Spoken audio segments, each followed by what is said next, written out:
So we in the gym, we got legs, just waiting on Rufus. Surprise, surprise, one of us is always late. But I've got abductors to do, which I'm pretty sure he doesn't do, just to manage my hip injury. So I've just done one set, just got another one to do, and then I'm sure he'll be here soon. But I do some extra calf work as well that I know he's not really too bothered about. So all is good. Just going to capture a few bits today, just capture us getting in the nitty gritty. Not really going to be any talking, just going to be like a bit of a raw capture of it. Let's fucking do it. Time to build some wheels. Yes guys, so I thought I'd just jump in and do a little bit of audio over this session with Rufus. So I started off with calf press on the hammer strength leg machine. There is two variations of leg press we have in this gym, and I have been finding that this one actually feels a little bit better. It just seems to align quite well for me. And what I'm currently doing on the calf press is actually running double rest pauses. So I will do the sets till failure, I'll rest for 10 seconds, I'll go in, get as many as I can, and same again. So next up is the seated hamstring. We're using the prime seated hamstring. Here you can see Rufus is obviously taking the set. We've got the setting on setting 5, which is basically just going to make the resistance profile the best possible. Okay, so it's just going to be kind of beginning to mid-range, which is, you know, where you want it heavy because you're strongest, and then it actually drops off on the squeeze. You can see the angle your torso's at as well. It allows you to get like a lot of range of motion. You can see, you know, as Rufus comes back on its next reps, you know, it's just far superior compared to other, you know, seated hamstring curls. So this was a really good set by Rufus. Obviously he's not used to using this prime machine because he obviously doesn't train at Herne Bay, but afterwards his face and legs tells the story. But anyway, my go, same principles apply. I'm actually using the seat belt there just to stabilize my hips, because as we all know, as we do like a seated hamstring curl, you know, your hips do want to tend to come forward, so that just adds some stability. And as you can see on these reps, that, you know, there's a good amount of exertion going through on the concentric, and then I am just trying to control that eccentric for at least 2 seconds.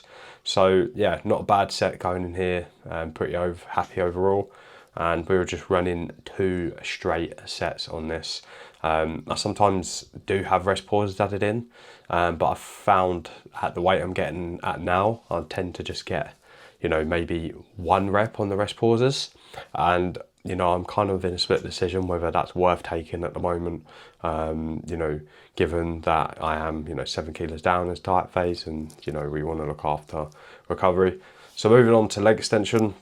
Again, seatbelt going in for the same reasons, and as you can notice, we've loaded the top and middle pin evenly, and that's basically going to, you know, again change that resistance profile.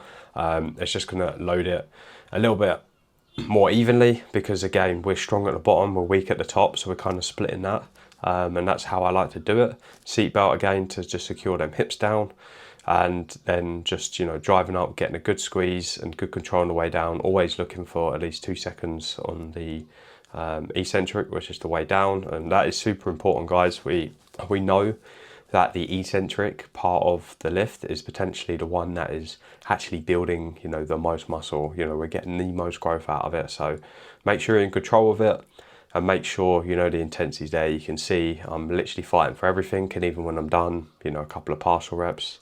So pretty happy with that setting from me, and then obviously Rufus doing the exact same thing here.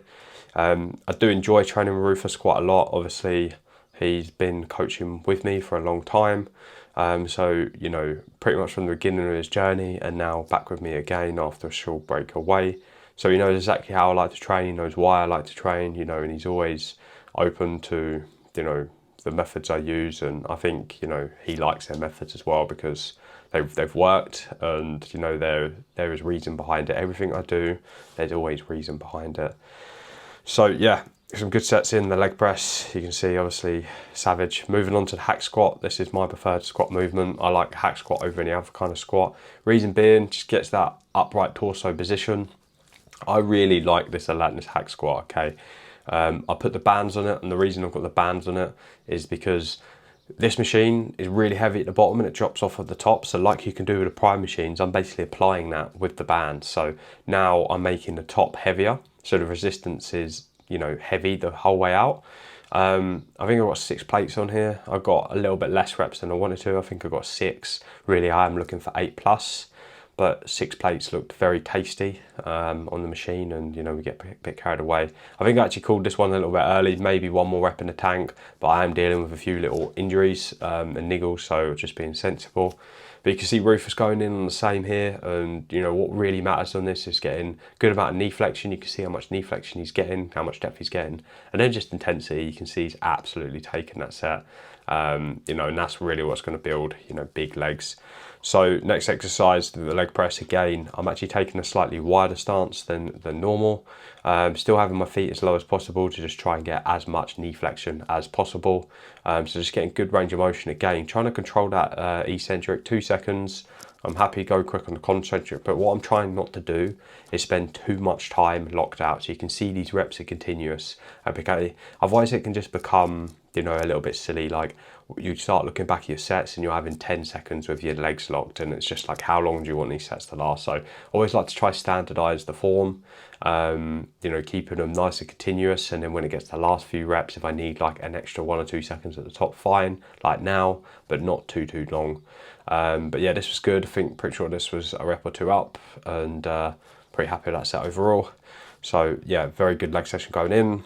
We both had just 1 set on that, so we did 2 sets on hack, and then we're finishing with the prime lion hamstring curl. Again, top and middle loaded evenly, just making that resistance profile a little bit nicer. We're strong at the bottom, weak at the top, so we're just spreading that load out. As you can see, Rufus is doing a good job here. You know, there's not too much movement of the hips. You see people like throwing themselves forward. He's not doing that. He's locked in position. His knees are just below the pad, which is going to be your pivot point. And ultimately he just takes it with, you know, pretty good intensity. So, you know, maybe a few little things you could change there looking at it, but pretty much spot on. And that pretty much wraps up the session. Really happy. We finished with some adductors. Real good session, a lot of progress. Get face strap on. A lot of progress in a session. Good to have Rufus to push me on. 1 more set of adductors and we're done. Thank fuck for that. Really good session though, sent it. Like I said, good progress. It's time just to go home, get some food in, much needed. Feel battered.